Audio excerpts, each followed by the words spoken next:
Olá, sejam todos bem-vindos, bem-vindas à nossa segunda videoaula. Hoje nós vamos tratar sobre intervenções pedagógicas e participação em projetos escolares.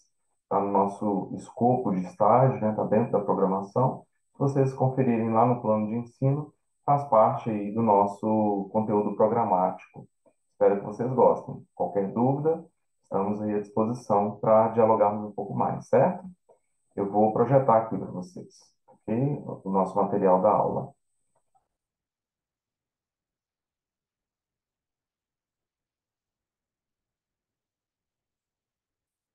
E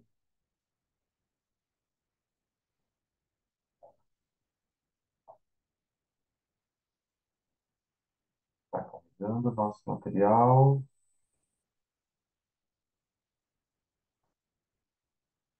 Beleza.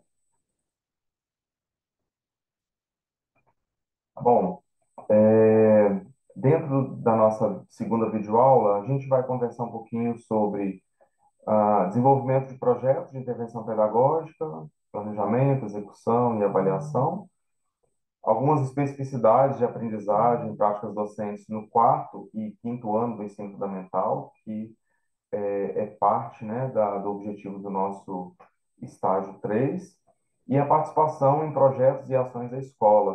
A gente vai falar um pouco sobre integração curricular por meio de projetos interdisciplinares, gestão democrática e as ações que a escola desenvolve no dia a dia e que vocês vão ter a oportunidade de observar, de participar e de trocar ideia nesse campo de estágio, certo? E que isso vai ser muito importante para que vocês consigam fazer um projeto de intervenção pedagógica da melhor qualidade possível, certo?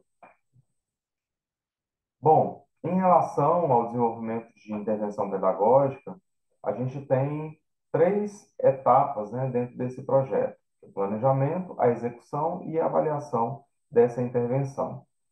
Em relação ao planejamento, por meio da observação em sala com os seus supervisores e supervisoras de estágio, com a coordenação pedagógica, direção, reunião de pais, reuniões administrativas, as atividades da escola, datas comemorativas, projetos, enfim, na mais variada observação e participação nesses ambientes da escola, vocês vão conseguir perceber essas necessidades, ou seja, precisa de um reforço de aprendizagem, revisão de um conteúdo, precisa de um apoio na coordenação pedagógica, poderia mudar um pouco alguma metodologia de trabalho, enfim, vocês vão observar, né, e identificar as necessidades desse campo de estágio e pensar numa ideia, num tema, né, numa área onde vocês vão poder fazer essa intervenção pedagógica, certo?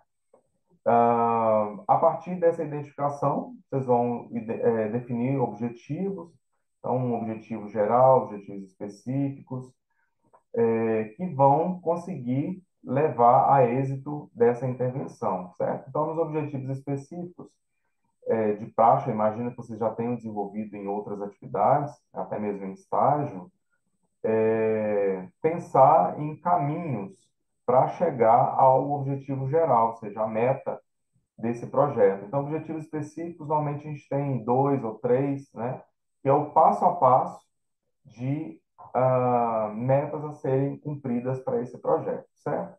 Então, o primeiro objetivo, por exemplo, pode ser dialogar com profissionais da escola para entender melhor a situação problema. Outro, planejar atividades direcionadas a, então, de acordo com o tema que vocês vão fazer, né?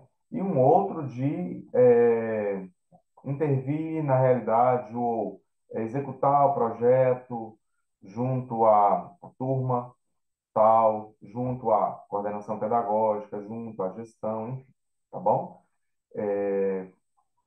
Vocês vão poder pensar em qual é o melhor caminho para vocês lograrem êxito dessa proposta de intervenção, certo? Sempre lembrando, pessoal, que intervenção pedagógica é um termo técnico, certo? Vocês não estão indo modificar completamente o ambiente, não estão indo intervir para interditar alguém durante o exercício do seu trabalho, certo? Intervenção pedagógica é apenas um termo técnico que a gente usa para um projeto que vai colaborar para resolver alguma situação que possa ser intervencionada, né? Uma situação problema, que vai estar lá no roteirinho disponível para vocês, uma situação problema nem sempre é uma coisa ruim, péssima, que está ali caindo aos pedaços. Uma situação problema também pode ser uma ideia nova a ser implementada, um projeto novo, uma metodologia, uma tecnologia, tá? Pode ser um processo de comunicação com as famílias, a implementação de um sistema informatizado, tá bom? A situação problema vai pensar em uma proposta que precisa ser implementada, ok? Mas também, obviamente, pode ser uma situação que esteja ali complexa e complicada, né, de ser resolvida, e aí precisa de uma colaboração de vocês para implementar, certo? Então, identificação de necessidades, definição de objetivos e elaboração de estratégias. Então, lá no roteiro também vai ter um passo a passo, por exemplo, o, o tipo, né, a descrição da estratégia, quem vai ser responsável, porque no projeto de intervenção, vocês podem se responsabilizar por todas as etapas ou por algumas delas em cooperação com outras pessoas, tá bom? Então, pode ter lá nessa definição de estratégias alguma atividade ali que vai ser implementada que depende da atuação de um coordenador, da coordenadora pedagógica, que depende do professor, que depende do gestor, que depende da família, que depende do aluno, tá bom? Então, nas estratégias, vocês vão delimitar, definir quem faz o que dentro desse projeto, tudo bem? Na segunda etapa, que é a etapa de execução, vocês vão priorizar o uso de metodologias ativas, por exemplo. Tá? Então, assim, fazer um projeto, se for direto com um aluno, fazer uma atividade que seja uma sala de aula invertida, que seja uma rotação por estações. Possivelmente vocês já tenham tido contato, né, com as diversas metodologias ativas. Então, por exemplo, rotação por estação nada mais é que você propor estações, por exemplo, mesas diferentes, onde cada mesa tem um tipo de atividade a ser feita ou algo a ser visto. Em uma mesa vai ter alguns livros ou imagens, em outra a gente vai ter ali alguma imagem em tela, por exemplo, né, um pequeno vídeo, um documentário rodando, alguma coisa nesse sentido. Na outra, uma mão na massa, alguma coisa para fazer, um protótipo, uma massinha de modelar, alguma coisa para ser montada. Na outra, já é uma mesinha que, quando sentar ali, tem 1 minuto ou dois para poder discutir as ideias daquilo que viu, tá bom? Então, nas metodologias ativas, a gente tem diversas estratégias possíveis. Então, pensem em possibilidades que utilizem essas metodologias. Isso significa, gente, que é colocar os sujeitos como centro do processo. Se for com estudantes, se for com coordenadores, se for com famílias, se for com gestores, se for com professores, tudo vocês vão pensar numa estratégia onde as pessoas se engajem e participem ativamente daquela aprendizagem que o projeto prevê, tá bom? E também priorizar a interdisciplinaridade. Se for uma dificuldade de aprendizagem que vocês vão identificar em um aluno, em um grupo de alunos, e os seus supervisores vão dizer que precisa elaborar uma estratégia diferenciada para chegar à aprendizagem, então pense o seguinte: se é uma dificuldade em matemática, então vamos trazer outros componentes curriculares com outros objetivos de aprendizagem para dentro dessa atividade, tá? Então, sempre que possível, que seja um projeto interdisciplinar, ok? Avaliação, então, definir os critérios de avaliação do projeto, tá bom? Como um todo, e o relato dos resultados. O roteiro está disponível no AVA e vocês vão ter oportunidade de ver com mais detalhe essas orientações, tudo bem? Gostaria de dedicar um tempinho nessa videoaula sobre especificidades do quarto e do quinto ano do ensino fundamental. A gente tem muita coisa produzida sobre a alfabetização, especialmente primeiro e segundo ano, primeiro, segundo, terceiro ano.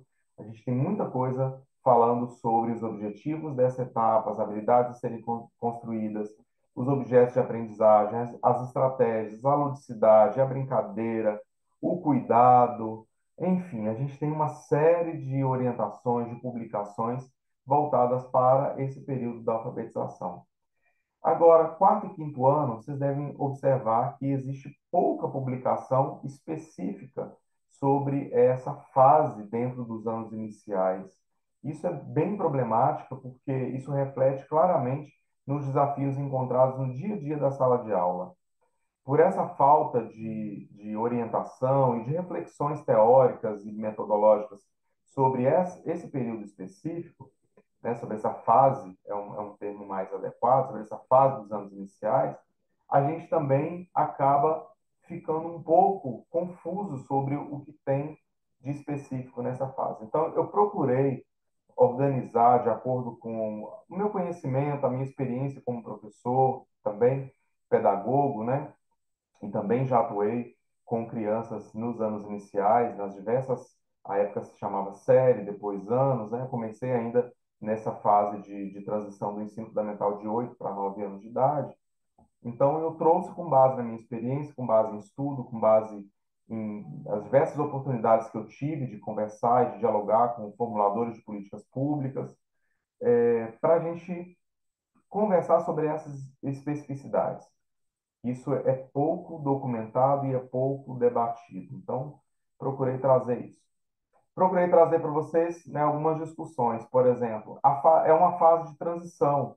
A gente está fazendo uma transição dentro dos anos iniciais do ensino fundamental, porém uma transição da alfabetização e o início, né, do processo de letramento, que o letramento, pessoal, perpassa por toda a nossa aprendizagem, seja na educação infantil, no ensino fundamental, no ensino médio, na graduação, no mestrado, no doutorado e assim vai, certo? O letramento é sempre que a gente aprende, ou seja, se alfabetiza, se apropria de um conjunto de aprendizagens, de técnicas, de tecnologias, e o letramento é quando a gente faz o uso social dessa apropriação de habilidades do fazer, né? Então, letramento é sempre que a gente se colocar disposto a aprender algo, a gente vai passar por um processo de letramento, ou seja, reconhecimento e de uso dessa aprendizagem na nossa vida, em todos os campos e práticas da nossa vida, certo?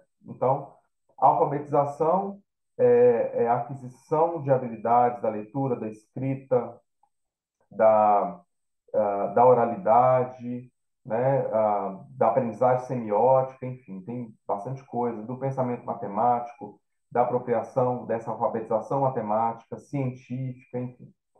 Então, é uma fase de transição, porque as nossas crianças começam a transitar de um aprendizado que é estruturado muito na orientação docente, ou seja, no fazer do professor, que vai apresentar esse mundo alfabetizado para a criança, para um modelo mais autônomo, um modelo investigativo, né? Um momento da fase onde os nossos estudantes vão assumir mais responsabilidades.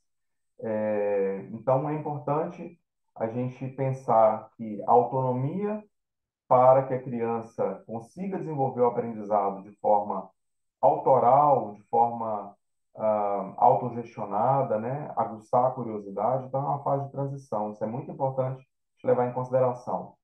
É uma fase também de consolidação da alfabetização, porque a gente está num processo ali na alfabetização, como eu disse, né?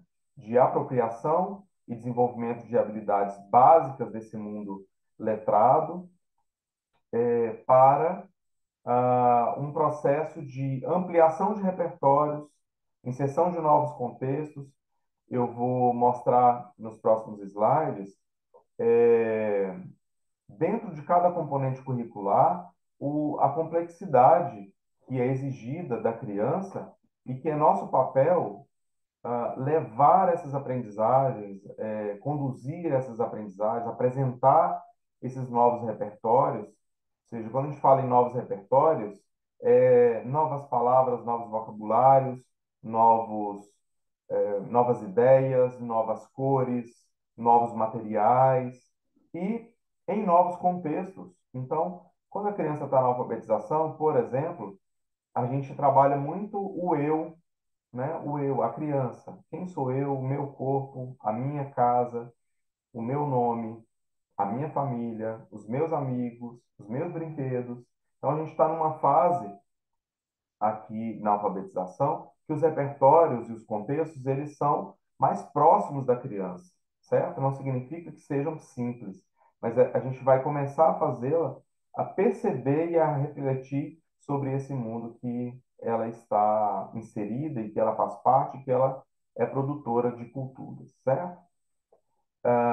E aí vamos levar para novos contextos, né? Esses novos repertórios para novos contextos. Então a gente começa aí para a minha rua, o bairro, a cidade, estado, país, enfim, a gente vai complexificando isso ao longo da vida, mas a gente vai também inserindo novos contextos, então novos contextos de produção de texto, novos contextos de expressão artística, novos contextos de lugares, né, de histórias, histórias de vida, histórias do mundo, histórias da comunidade, da terra, do universo, enfim. E é uma fase também onde o desenvolvimento cognitivo e emocional está transitando para outros patamares, né? Um grau de amadurecimento maior, de percepção. Então, a gente vai conseguir ah, trabalhar com esse desenvolvimento cognitivo e emocional de uma forma cooperativa, né? Trabalhar liderança, trabalho em equipe, isso tudo está implícito, né, no fazer pedagógico. E também uma outra especificidade são habilidades e objetos de conhecimento mais complexos. Vou mostrar a partir daqui, né, habilidades, unidades temáticas e algumas ideias, né, para cada componente curricular, para vocês perceberem, né, essa, essa complexidade das habilidades, dos objetos de conhecimento que vão sendo trazidas para o estudante. E é sempre bom a gente lembrar que nós, como professores, somos garantidores de direitos, certo? Tudo aquilo que está colocado dentro do currículo, nosso país, né, tem uma base nacional comum curricular, que a partir dessa BNCC a gente tem a elaboração das orientações curriculares para cada estado, município, escola. Então, aquilo que está colocado como proposta de currículo é um direito da criança aprender, se desenvolver. Temos algumas dificuldades de aprendizagem, né? Algumas limitações, talvez cognitivas. Eu não consigo, vou até desfazer essa palavra de limitação, né? Porque a gente pode olhar pelo lado da potencialidade, não da limitação. Potencialidade é quando a gente organiza o currículo para aquela criança a partir da potencialidade dela e não do limite, né? Não de qualquer limitação possível, motora, cognitiva, etc. Mas sim por meio da potencialidade ou das potencialidades que cada pessoa tem para se desenvolver, ok? Então, retirem, deletem aí da mente o que eu falei de limitação e vamos trabalhar com potencialidades, tá bom? Dito isso, gostaria de mostrar, então, né, algumas especificidades do quarto e do quinto ano. Eu trouxe aqui como exemplo algumas habilidades são de bloco, então do terceiro ao quinto, outras do quarto, do quinto, para variar aqui no nosso diálogo, certo? Então vamos, por exemplo, ver aqui dentro de língua portuguesa. Eu escolhi, tá, pessoal, um tópico de cada componente curricular, porque senão a gente ia ficar aqui de uma discussão muito grande. Lembrando, eu trouxe exemplos a partir da Base Nacional Comum Curricular. Estado de Minas Gerais tem a sua proposta curricular, que é baseada na BNCC e que é contextualizada para o Estado de Minas Gerais, certo? E no município, em que cada pessoa vai fazer o estágio, pode ser que também tenha construído uma proposta curricular própria e contextualizada do seu município, tá bom? Mas aqui eu trouxe só para exemplificar, tá bom? Em alguma das webinars que a gente for fazer, se vocês sentirem necessidade, a gente monta uma para poder falar sobre a proposta curricular de Minas Gerais ou do município, e aí vocês trazem e a gente vai conversar, beleza? É sempre importante a gente olhar com cuidado cada habilidade, cada unidade temática, objeto de conhecimento e pensar como é que a gente vai materializar isso na nossa prática, certo? Então, quero trazer alguns exemplos aqui para colocar vocês aí fervilhando na cabeça e se imaginarem fazendo tanto o projeto de intervenção quanto a proposta de regência que está como objetivo do estágio de vocês, tá bom? Então vamos lá. Dentro de língua portuguesa, eu peguei ali, dentro da prática de produção de textos, que lá tem um nomezinho assim, produção de textos compartilhada e autônoma. Então, tanto a produção de textos que seja coletiva, seja produzida ali por meio de um diálogo, de leitura, de grupo, etc., quanto autônoma também, ou seja, e compartilhada também oralmente, enfim, e autônoma, feita pelo próprio sujeito e que consiga produzir textos de forma autônoma.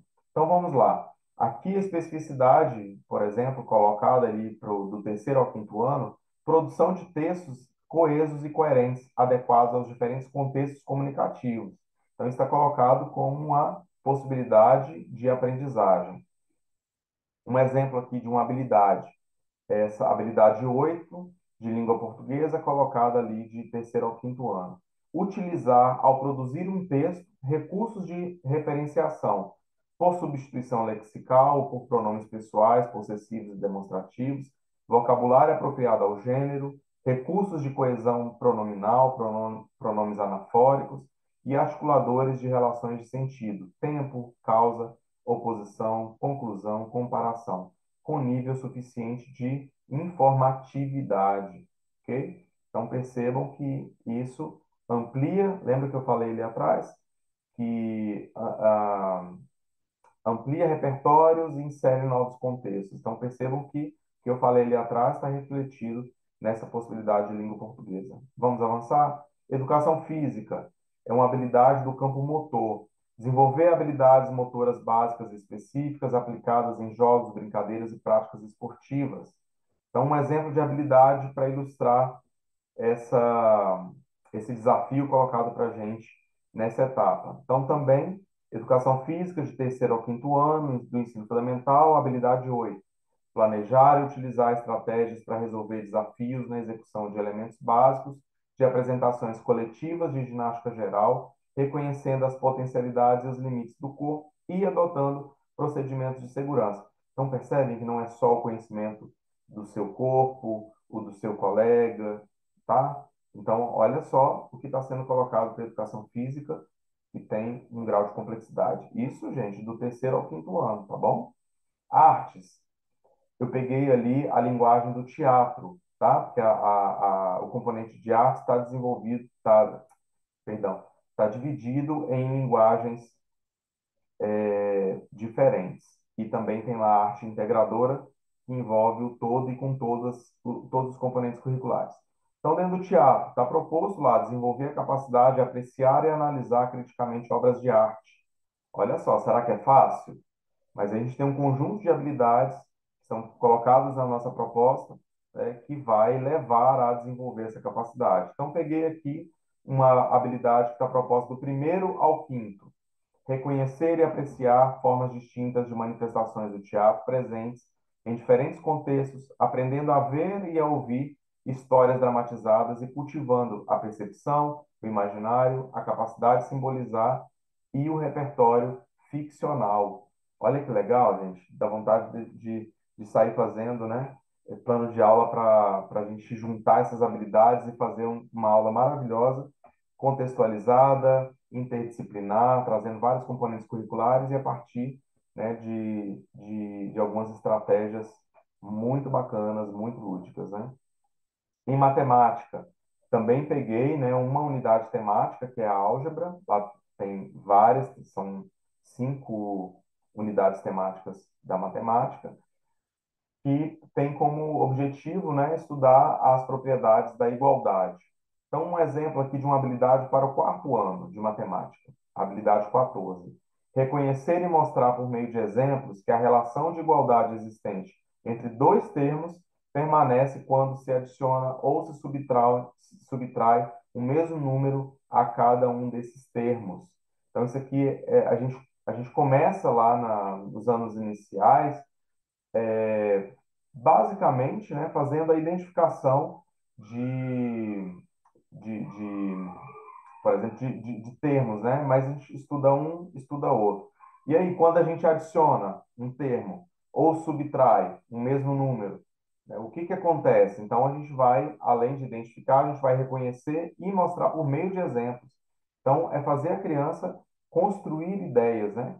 Quando a gente falava ali atrás de habilidades motoras e possibilidades, né, emocionais, né, mais desenvolvidas, a gente também está falando que no quarto e no quinto ano, a gente trabalha com crianças com a possibilidade de abstração daquilo que ela conhece, ou daquilo que ela ouve, ou daquilo que ela lê, tá? É importante a gente dizer isso também, que nesse período de consolidação da alfabetização, ampliação de repertório e inserção de novos contextos, a gente está falando também que a criança ela parte daquele processo de alfabetização que ela começou vendo algo muito próximo dela, ou seja, com materiais, escritos e etc., né? Muito material visual, muito material concreto, ela passa então a abstrair, ou seja, a pensar sobre aquilo que ela está aprendendo e levar para outros contextos a partir da abstração, para que ela entenda,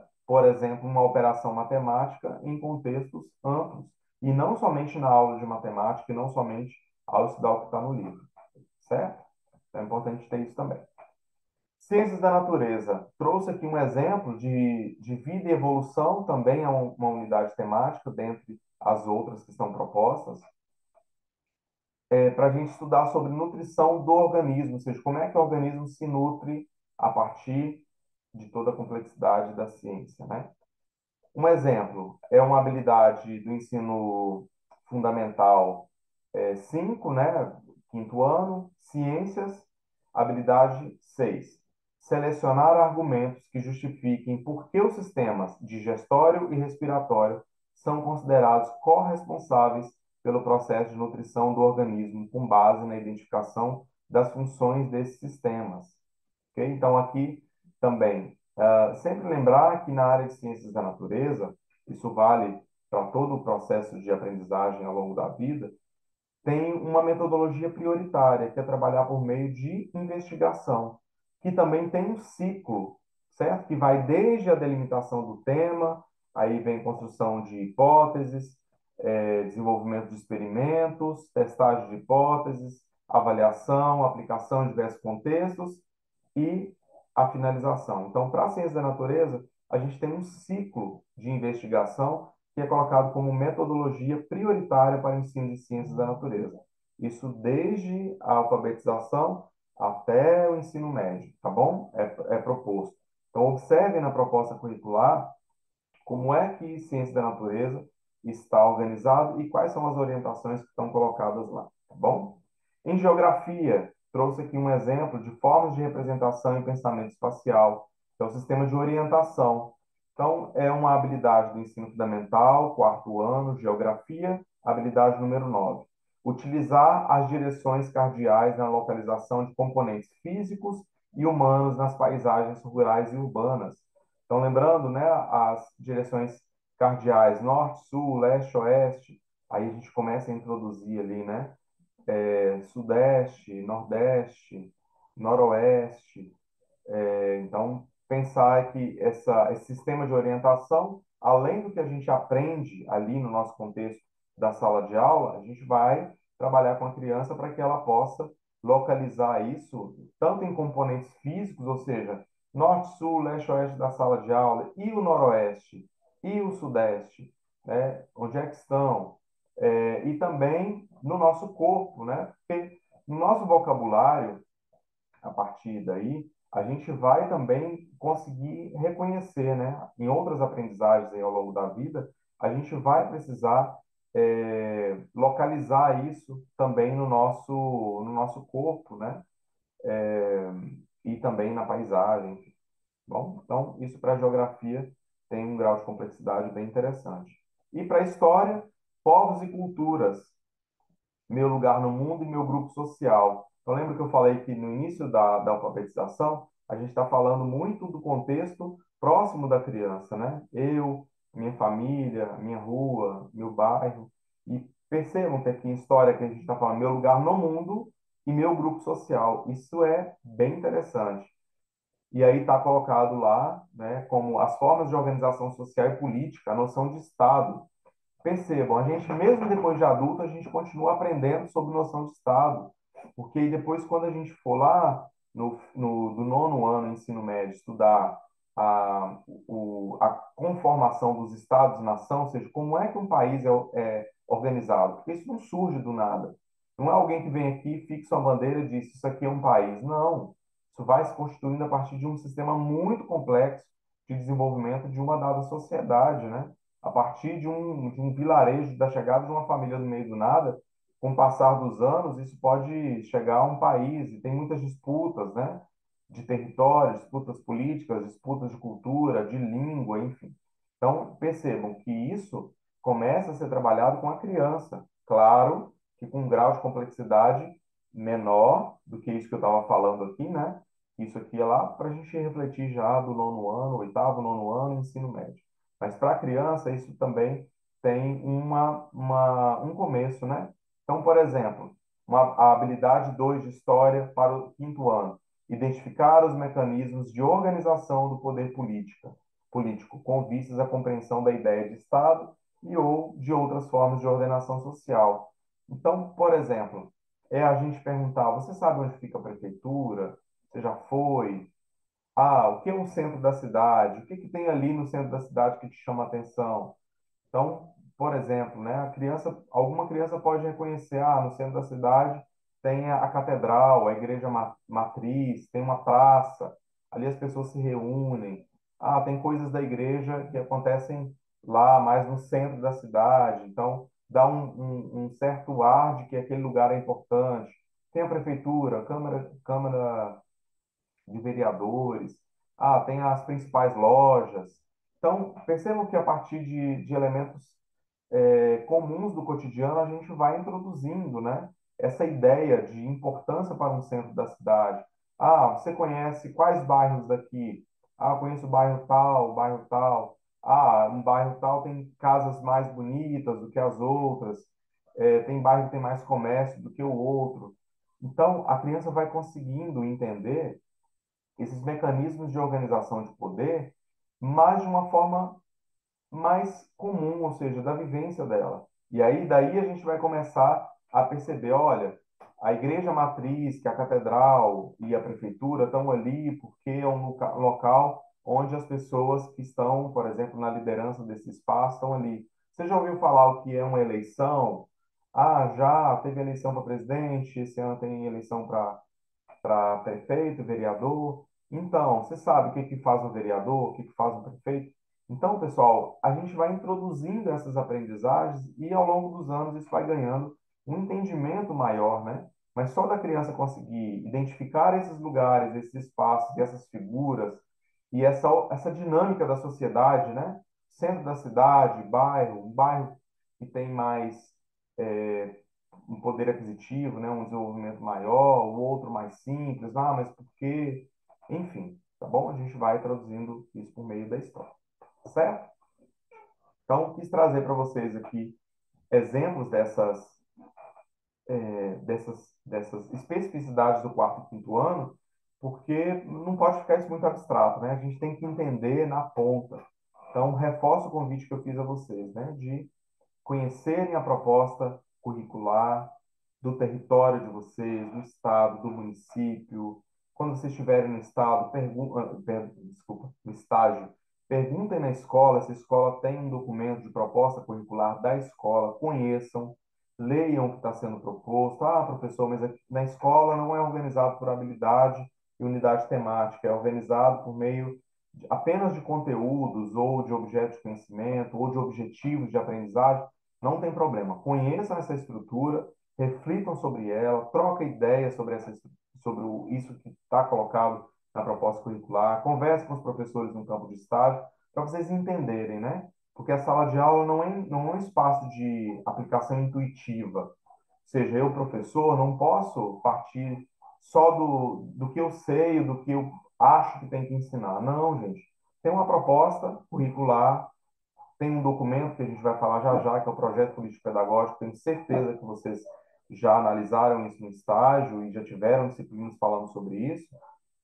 Para vocês vão precisar também se debruçar sobre ele, entender qual é a identidade dessa escola que está colocada por meio do projeto político-pedagógico, quais são as metas que estão sendo propostas, os objetivos, os projetos e a proposta curricular que está inserida nessa ideia de projeto político-pedagógico também, tá bom? Então, fechando essa parte de componentes curriculares, gostaria de falar então para vocês assim, está como proposta do estágio e é importante que vocês participem de projetos e das ações na escola. Por exemplo, reunião de colegiado, reuniões pedagógicas e administrativas, eventos culturais, conselho de classe, comemorações diversas, os projetos interdisciplinares que a escola, porventura, desenvolva. E é importante também observar a gestão, a coordenação pedagógica, a biblioteca, a zeladoria,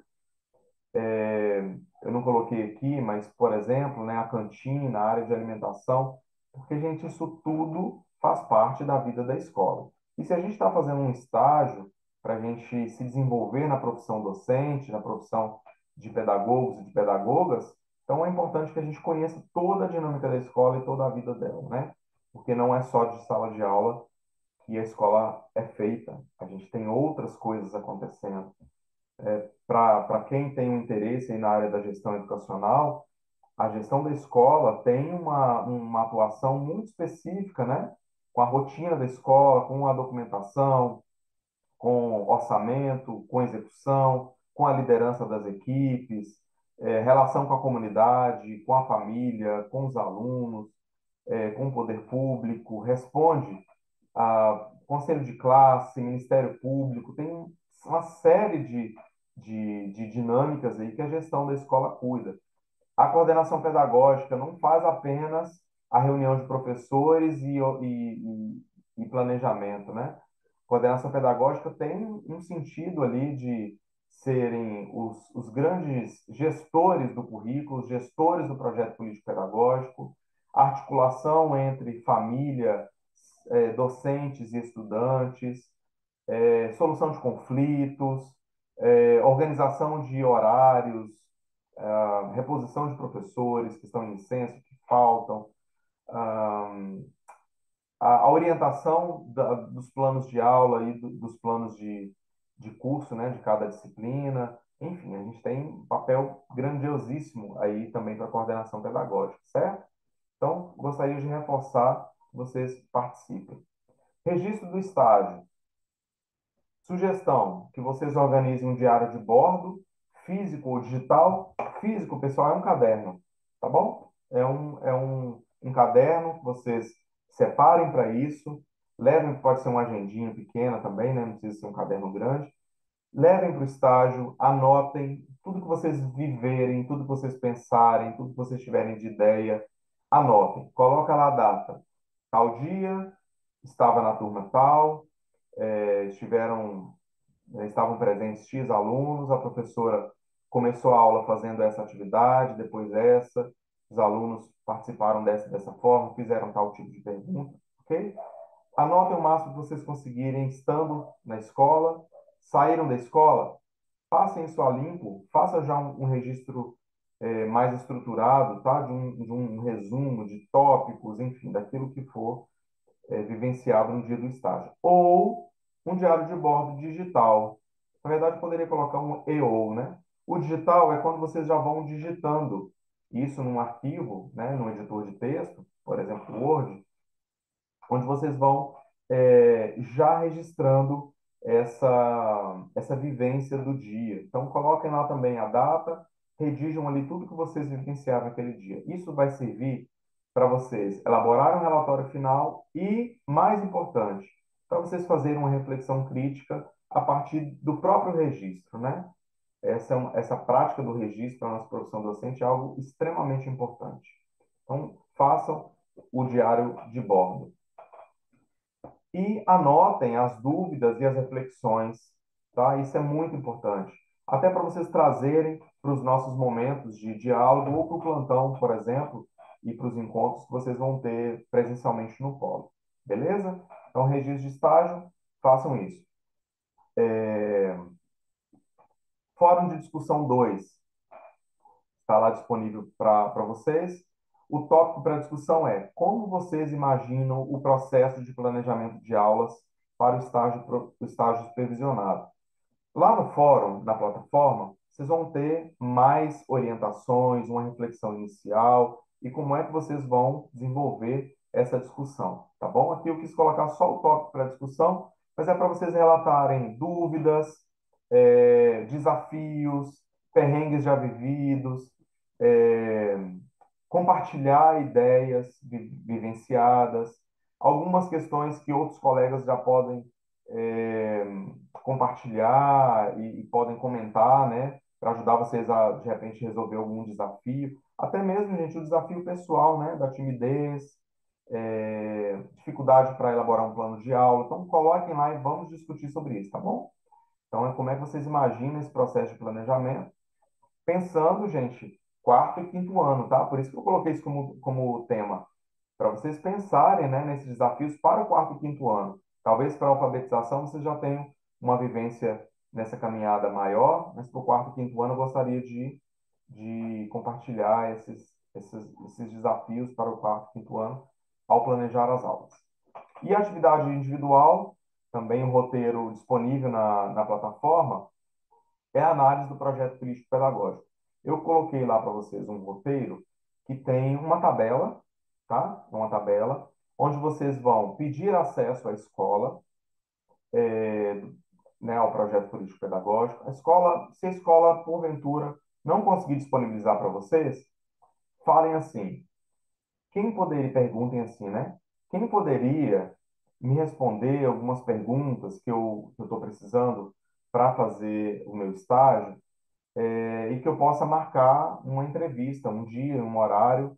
Então, quem é a pessoa que poderá responder a isso? Então, a direção da escola, a coordenação, vai indicar para vocês a pessoa que pode responder aos itens que estão colocados no roteiro. Então, tem lá alguns elementos do PPP que são importantes conter no PPP. Vai estar lá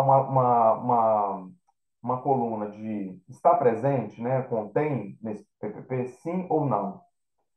Se sim, vai ter um campo do lado para vocês copiarem, colarem, se conseguirem, né? Já o arquivo. Se não, se for físico, para vocês escreverem como é que aquele elemento do PPP está contido no documento que vocês tiverem acesso, tá bom? Então, é colocar igualzinho, tá, no documento. Então, vai estar lá direitinho. E aí do lado, assim, tem as orientações para vocês perceberem esse elemento do PPP. Então, eu vou colocar, né, vou colocar, não, já está lá para vocês, essa orientação. Observar tal coisa, ver se está contido dessa forma, ok? É uma análise que a gente está fazendo do PPP. E, em seguida, então, é uma planilha para vocês fazerem essa, né, pensarem do documento, buscarem no documento como é que isso está descrito. E depois, uma reflexão crítica que também tem uma orientação bonitinha lá para vocês, ok? Espero que vocês gostem da atividade. É uma atividade muito significativa e ajuda a gente a destrinchar o PPP e a entender a essência do PPP, né, na sua profundidade. A partir das próximas semanas, a gente vai começar a agendar as webinars para vocês tirarem dúvidas e trazerem reflexões do campo de estágio, ok? Vou marcar horários para cada polo, então, para a gente ter um tempinho focado no polo de vocês, nessas reflexões, nessas dúvidas, tá bom? Então, a gente já vai começar nas próximas semanas. Fiquem atentos que a gente vai avisar com 7 dias, no mínimo, de antecedência, ok? Vocês vão receber as comunicações. E, por fim, pessoal, relatório final de estágio. O modelo está disponível lá no ambiente virtual para vocês já conhecerem os elementos que vocês vão precisar trazer para o relatório final. Então, lembrem da aula, da videoaula 1, que eu apresentei lá a estrutura do estágio com a carga horária, né? Ou seja, cada passo que vocês vão precisar desenvolver do estágio. Então, aqueles tópicos lá que tem uma carga horária bonitinha lá disponível para vocês desenvolverem, previsto para vocês desenvolverem, vai estar no relatório de estágio para vocês descreverem, aí tem a orientação bonitinha lá do que vocês têm que escrever, tá bom? De uma forma sucinta, mas de uma forma profunda. Espero que vocês entendam o que eu quero dizer. Ou seja, é uma síntese daquele tópico, mas de uma forma que a gente consiga entender a profundidade da realização dessa etapa, ok? O diário de bordo fica com vocês e vai dar muita base para vocês fazerem um relatório final do estágio, que é de uma forma mais objetiva, né? Não precisa ser extremamente detalhada como no diário de bordo, ok? O diário de bordo fica com vocês e o relatório final de estágio vai conter, então, a descrição dos tópicos conforme estão lá. Certo, pessoal? Então, agradeço né, a disponibilidade, agradeço a paciência de vocês, né, de ouvirem essa videoaula, assistirem, e quaisquer dúvidas que vocês tiverem e precisarem do nosso apoio, contem comigo, tá bom? Contem comigo, contem com os tutores de vocês e a gente vai se falando a partir das próximas semanas. Daqui a pouquinho a gente vai começar a fazer um bate-papo ao vivo, certo? É isso, até mais, pessoal. Um abraço.